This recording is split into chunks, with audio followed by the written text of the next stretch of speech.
All right. And I couldn't hear you. And I'm like, I don't know, there's something wrong, Wes. Send me a chat. I don't know. And it was yeah, there was something wrong. Me, operator error. So you didn't bring the nice Tucson weather back with you. What the heck, man? You No, the found out on the job. chased us all the way up from Oklahoma.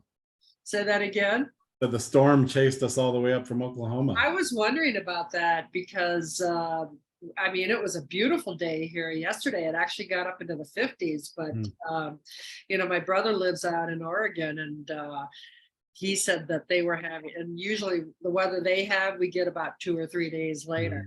And he said it was. Well, I guess it was that storm that went through Southern California that was dumping rain and snow on them. It came across and then came through. We had thunderstorms the night before last when we were staying over in Tulsa, and then it kind of followed us up as we were coming up to Chicago. So you didn't have a good day for a drive. It wasn't terrible. About the first half of it, it was kind of like gray and drizzly, but it cleared up. It wasn't sunny, but it cleared up about halfway up, but the storm was still kind of behind us. But yeah, it wasn't terrible. It wasn't like pouring rain, and it wasn't snowy or icy or anything like that. So that's good. So not that bad. Yeah. What day did you leave? Well, you left Tucson and were up, and you went up to Phoenix, right? Well, that was last week. Yeah, early in the week. We left Tucson Friday morning and went to Amarillo, and then on Friday, and then Saturday we drove to Tulsa and stayed over there at my mom's, and then drove up to Chicago. Was Amarillo just a place to lay your head and sleep? Yeah, exactly. Yeah, we did Albuquerque on the way there, but we went a little further this time on the way back, and we had a short day then on Saturday. Yeah. Oh, that's nice. Yeah. Yeah. I remember Bob and I had taken a road trip out to, where were we? I think we went to Sedona. Yeah. And because we actually had a timeshare there, which we finally got rid of here last year, thank God. Which is a whole nother story how we got rid of it, but you can get rid of them. It's not, well, anyway. So we have no more timeshares. No more annual fees of places that we're not using, but so how many times did you go to Sedona? We were there probably 3 or 4 times. Oh, okay. Yeah, but more than once. That's good.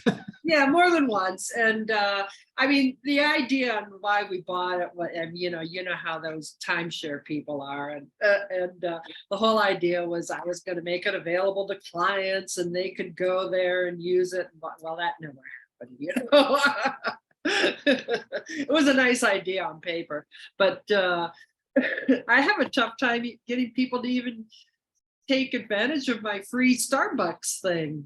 Although that's a little different than a free week in Sedona. Yeah, free week in Sedona, right? But actually that ended up being, that worked out great, but it took people a while. It definitely took people a while to use it. But we drove back in 2 days. We decided we wanted to stay as long as we possibly could and see as much as we possibly could. One time we used Sedona as kind of home base, and we drove up to Grand Canyon and we drove to Monument Valley, and you know, we did kind of the whole area. And one night we actually stayed out of Sedona because we were too far afield and couldn't make it back really. And so we really saw that whole Four Corners region. It was such beautiful country. But so we wanted to stay as long as possible and see as much as we could. And so we ended up driving back in 2 days, which that is 2 days of hard driving, boy, I'll tell you. I think our first night we made it to somewhere in Oklahoma. I think it might have been Oklahoma City. And oh my gosh, we were so tired when we got back. But so you had a short drive. Yes, no, you had a long drive yesterday. Yeah, pretty long. We actually stopped in Fort Leonard Wood, Missouri, and had lunch with my brother-in-law, who was headed Oh, the no, other not direction. Fort Leonard Wood, where they have all the lads on late night TV for the drinking water and people getting sick from it. Not there. Oh, didn't know that, but we didn't drink the water. That's good. You haven't seen the ads on late night TV? No. Oh, no, that's not that place. That's Camp Lejeune. I thought it was Fort Leonard Wood. No, that's Camp Lejeune. Oh, okay. All right. Now I Sorry. know what you're talking about. Yeah, no, My bad. My bad. Where is Camp Lejeune? That's like in Mississippi or something, right? or down there somewhere, Tennessee, Kentucky, Tennessee, maybe Kentucky, somewhere around there. Yeah, I know. So you know somebody in Fort Leonard Wood? No, Oh, no, what did remember I you told you say? my brother-in-law was going from Chicago to Tulsa. We were going from Tulsa to Chicago, Oh, and so we met him at on, Fort Leonard Wood and had yeah, lunch or something. yeah, Oh, that's where we were, basically where we were passing each other, so that we stopped and went to Ruby Tuesdays. not a Cracker Barrel. No, nothing we can eat at Cracker Barrel. I'm trying to think. What was I listening to the other day? And the guy said he had never been to a Cracker Barrel. What was I listening to? Something on TV, and he's like, "What do you mean you've never been?" Oh, I think it was on Bill Maher. We were listening to Bill Maher, and we haven't listened to Bill Maher, and I think I probably know a lot of people who have never been to a Cracker Barrel. well, we haven't been to a Cracker Barrel in years and years, and we've probably been to one maybe 2 or 3 times in our life. But Although I have to tell you, back in the day, I used to stop at them on my road trips all the time, especially back and forth from seeing the family in Oklahoma, because they had an audio tape lending library. oh, And so you could stop and swap out your audio book and pick up a different one. You know, back when they were like on cassette and then on CD, and of course now it's all streamed. But yeah, they had in the like shop thing, it was kind of part of their shtick to have people, you know, go there, as you could trade out your audiobooks. So I used to do that all the time. I would listen to audiobooks, and I'd have to get them at Cracker Barrel, but I never ate. I just went in and switched out my audiobook and left. Yeah. well, it's pretty what you'd call farm food, I guess. Yeah. Mashed Yeah. potatoes and gravy and grits and Chicken cheese fried bread. steak. What? Chicken fried steak. Yeah, chicken biscuits, fried, all that kind of stuff. So, okra. yeah, I'm sure there's okra on the menu. Not that I Yeah. would ever order it, but That's my favorite. Fried okra. Oh my God. oh Love my it. God, you were such an Okie. I can't even believe it. My sister, my mom can't stand. It's like the one thing in the world she can't stand, and it was like my sister and my dad and my favorite food. Yeah. So you made it all the time, but your mom wouldn't eat it.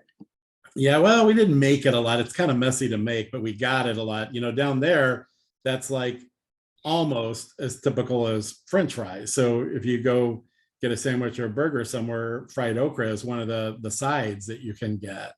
You know, so especially Well, to be fair, I don't think I've ever had fried okra, and maybe fried it wouldn't be so bad. Does it kind of it's not slimy. I don't mind the slimy part either, but it's not slimy when it's fried. It's breaded in like cornmeal batter and fried. Yeah. Well, if it's not It's slimy, pieces. then that would be okay. It's like, but the only time I've ever actually had okra, I think, is in gumbo, and it's not slimy. Oh no, it's very different than that. Yeah, I like okra in all of its forms, but fried okra is very different. Yeah, my sister loves fried okra. It was probably the only vegetable she would eat growing up, albeit fried. But she wouldn't touch okra in any other way. Yeah. Well, because it's slimy. Yeah, or just texture. She didn't like the flavor of it either. But Yeah, fries that's like me and tomatoes. When I was a kid, my mom would always have a garden with tomatoes, and then when the tomatoes would come on, of course, you always get 5 zillion of them. So my dad would force us to eat mom's lovely garden tomatoes. And I'm like, I don't like tomato. I mean, to me, tomatoes are slimy too.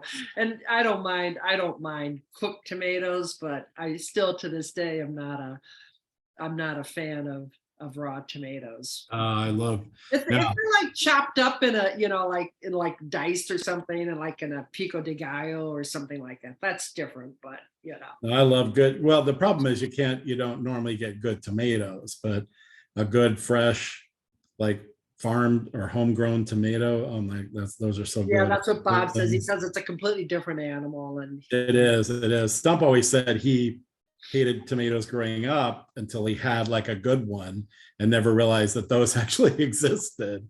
But he likes sliced fresh tomato on pizza, and I can't stand that because it gets all watery and mushy and like waters down the flavor. So we had that in Tulsa actually. It came on the vegan pizza, and I was just like, I can't stand fresh tomato slices on pizza. well, usually when they put it on the pizza, though, it gets broiled, right? It just goes soft. Yeah, they just go soft. Yeah. Which would be fine if that's what you're eating, but when it's on pizza and it makes everything else soggy or watery, Yeah, I see what you mean. it's no good. Well, what Bob doesn't like are sun-dried tomatoes, which I actually do like. I like those a lot. Yeah. He doesn't like the rubbery texture of them. Mm. So I like the sun-dried tomato flavor. some of my Green Chef meals have sun-dried tomatoes, so I've been collecting them for you. So Yeah, you gave me some already. Well, I have more. Okay. I hope you're eating them. Put them in the blender. Make like a pesto, sun-dried tomato pesto, because then you won't have that. Bob won't have that rubbery issue, but the flavor is great.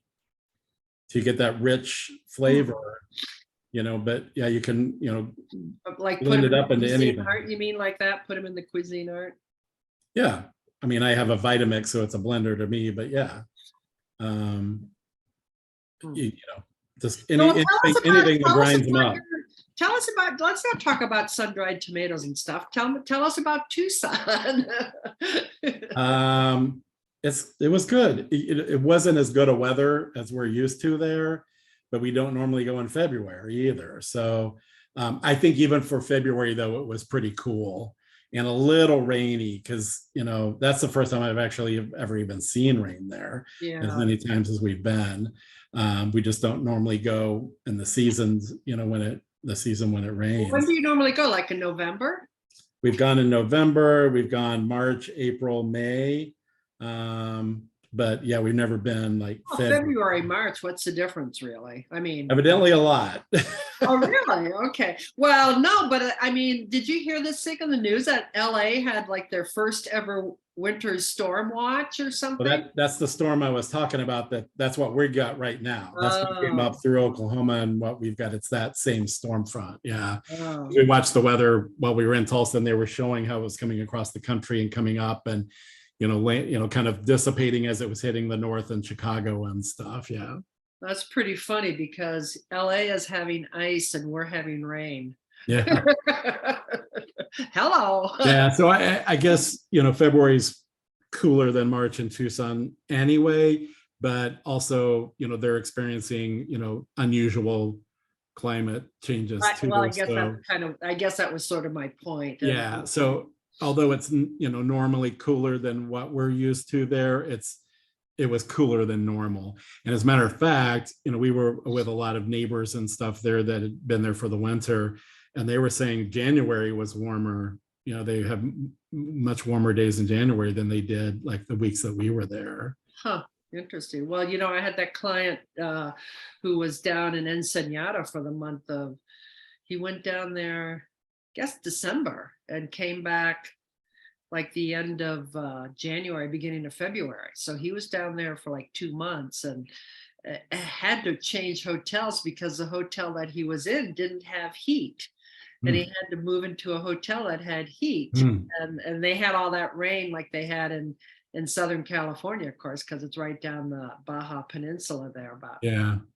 So they had that same weather down there, which, yeah, I know. It's like pretty amazing weather. So yeah. I don't know if that's a good stuff to talk about or what. We're supposed to be talking about good stuff. Well, I guess it can be cooling down some really hot areas. But yeah, I don't know if I'm sure the overall climate issue isn't good, but for a lot of individual places, it hasn't been such bad news. Right. Well, I mean, our last couple, this winter and last winter both have been quite mild for us. So, Of course, Stump, growing up here, well, you mostly did too, but he still swears that like our winters are nothing like when he was a kid. I agree. So again, Chicago is a place that's somewhat benefited, from I agree. the I climate absolutely agree. change. I mean, even in the early 2000s, I mean, we'd have the polar vortexes and 20 below, and we'd have the big snowstorms, and we the big, you get 6 inches of snow, and you'd be snowed under until May. Yeah. You couldn't park on the streets because the Because snow. he says, that happened every year when he was a kid. Yeah, exactly. Yeah, it was just part And of. there'd be walls of snow, like where they plowed for them to go to school, that there'd be literal like walls of Yeah, snow when they go exactly. to school and everything. So Yeah, no, exactly. Yeah, exactly. So yeah, it's been we've really benefited from the mild winters, but as a matter of fact, this has been several years now, probably, I don't know, 6, 7, 8 years ago. I read this article and it was a kind of a random thing that I came across. And Chicago had won this big award in kind of the horticultural world, that Chicago was very aggressive and ahead of the curve on adjusting the parks and all the plantings and the trees and all the boulevards and all that ahead of the curve of other cities in North America in preparing for the climate change. And that they were changing out trees that were no longer going to survive. It was pretty interesting because it was like, wow, this is, and they were giving, I still don't know how it was connected, but they referred to like our Chicago area's coming climate to be like that of Baton Rouge. And I know what I was like, what? But yeah, but they're already taking out certain trees. And then there's a bunch of evergreens up at the house we have up at Beach Park that were planted by the guys that Stump knew, who owned the land before him. They were neighbors, and he knew them, and they sold him the land. Well, they had planted all these evergreens around the perimeter and stuff back like in the 70s, and they're like 50, 60-foot evergreens. Well, the last few years, starting about 3 or 4 years ago, they started dying out. Mhm. And we thought they had a disease or something. So we got an arborist, and she was explaining, he just had her on the phone, and she's like, are they this, that? She's like, yeah, those are no longer going to live here. They're not indigenous to the area, which was fine, except that there was a whole group of evergreens that like lived on the edge of the zone. So whatever the zone that we're in, the climate zone that we're in, they would live, but they're kind of like on the edge of that zone. Well, all of the plants on that edge are now being kind of forced out. And that though, not that there won't be evergreens, but the ones that This particular, and I guess they're pretty common. It's not just this one, but several types of evergreens that have been planted all over, because we started seeing them in other areas and yards and different places, that big mature trees that were dying out, and it was the same thing. So our climate, I guess, is, our particular climate zone and everything that we are in Chicago. We know there's climate change going on around the earth, but that our zone is actually changing. It's interesting. That is interesting. I was going to ask if it was because when we had the two flat on Virginia, we had a landscaper come over to kind of give us a consultant, really. Give us some guidance on what did she think we should plant, and we planted some juniper bushes, but juniper bushes aren't very hardy. We actually planted like 3 or 4 of them, and only I think only one of them ended up actually surviving the other ones, but they're not very hardy, I guess, or they're Mm. not really meant for this climate. I don't know. I don't know anything about it really, you know. Hence the reason we had the consultant. Yeah, that's who, it was actually, the chalet. Oh yeah, sure. So Mhm. it was actually the head arborist at the chalet that Oh, Stump got a hold of that explained that to us. yeah, So they moved up. They built a huge facility up in North Chicago, right? yeah, yeah. But they're no longer caring or planting any of those different types of evergreens and whatever else there is. I don't know, besides evergreens, whatever else there is that's been able to live in Chicago for decades, but no longer will be. Wow. Huh. Interesting. Wow. Well, that's sad. That's too bad. Well, it's, I mean, I'm assuming that it just means there's other things that will live here now that Right. didn't before, Well, there's been a huge movement in that community, of course, and in Lake Forest too. You know, they had those zones, those they call them savannas, just on the west side of town, and they were cleared for farmland back, Mhm. 100 years ago or whatever, and they're now reforesting them with, I guess, 300 years ago, it was an oak forest. Their Mhm. oaks are indigenous to the environment there, and they were cleared out for farmland, and now they're regrowing oak trees there. So Yeah. yeah, They're doing a lot of that Savannah rehabilitation up, in Lake County. It's right. amazing how many thousands of acres, and it's obviously worked because, like you said, you read the article about all those birds coming back that they haven't seen in decades in the Chicago area are all coming back now. Uh, Yeah, so it's obviously working.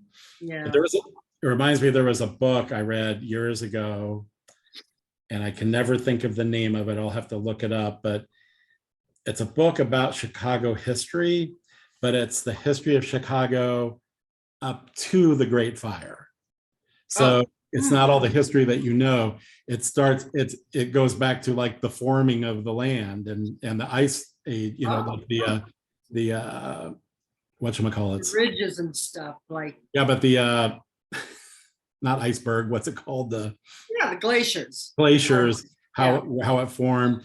But there is some beautiful stories about when the first settlers were coming through, and as they would come to what was Chicago and stuff, there were basically like highways that were almost like board highways that were planted or not, or laid Yeah, through yeah, right. I mean, through the land. that's what Milwaukee Avenue is. Yeah, All yeah, and those all those diagonal streets. There were all but those. not just in Chicago, but like coming through Illinois and through what were the prairie grasses at the time.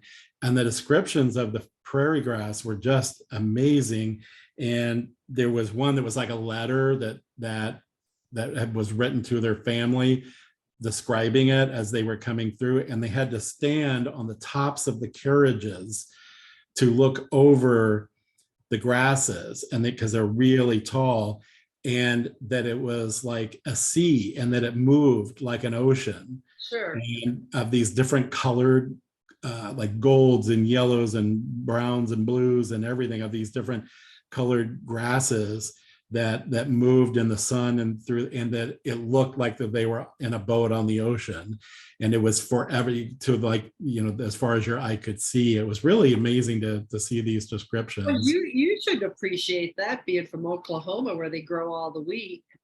No, that's Kansas. I'm from the mountains. We're in the Ozark Hills, like, Oh, yeah, oh. Osage I Hills and the remember foothills of driving the through Ozarks. Oklahoma, and it smelled like fresh cut grass driving through Well, Oklahoma. maybe, but that's probably the grass from the quarter horses. But if Oklahoma varies a lot, as a matter of fact, the EPA says it's the most varied, geologically varied state in the mainland. So it's got a lot of different stuff. But I'm from Tulsa, which is they call green country.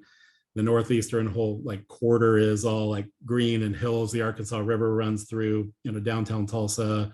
It's all lakes, and very, very hilly and green. Yeah.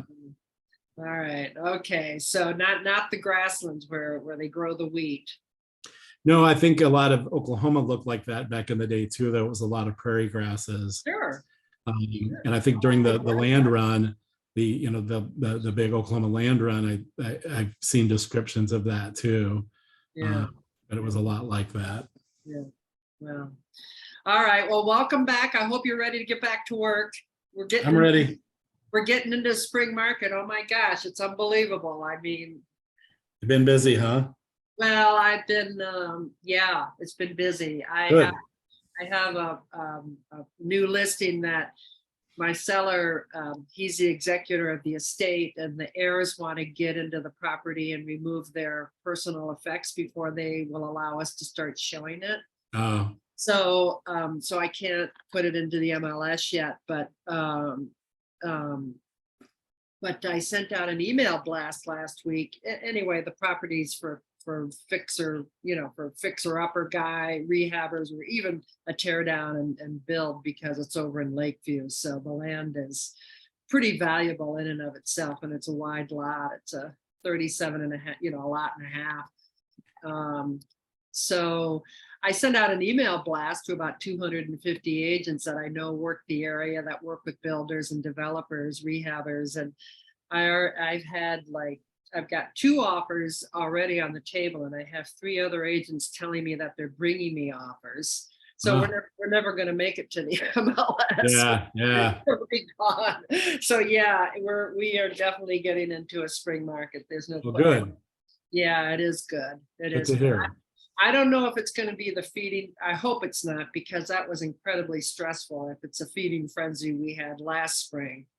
But it does, and the feds are talking about inflation was so bizarre. I was reading the paper last week, and, inflation was actually down in December. Buying was down in December over the holidays. And then it skyrocketed in January, and inflation soared up in January. So now the feds are talking about continuing to raise the interest rates to cool inflation. Even though all the economic forecast things that you and I listened to in the beginning of January, when everybody likes to come out with their economic forecasts, were saying, oh no, the Fed's going to have a couple of more small, interest rate rises, and then they're going to stop. Well, based on the December data, that would make sense. But after the January data came in, not so much. So it's really an interesting phenomenon that. Yeah. And I think that might be a little bit of what's driving our market, that people are afraid that rates are going to they are only going to continue to climb. They're running around 6.5 right now. They're a little volatile, of course, but as you and I have said many times, a 6.5 rate is actually quite good. So Yeah, it is. So welcome back. You got back in time, I think, for spring market. Okay, I'm ready. Bring it on. You're ready to rock and roll. Yeah. All right, sounds good. Have a good week. All right, bye everybody.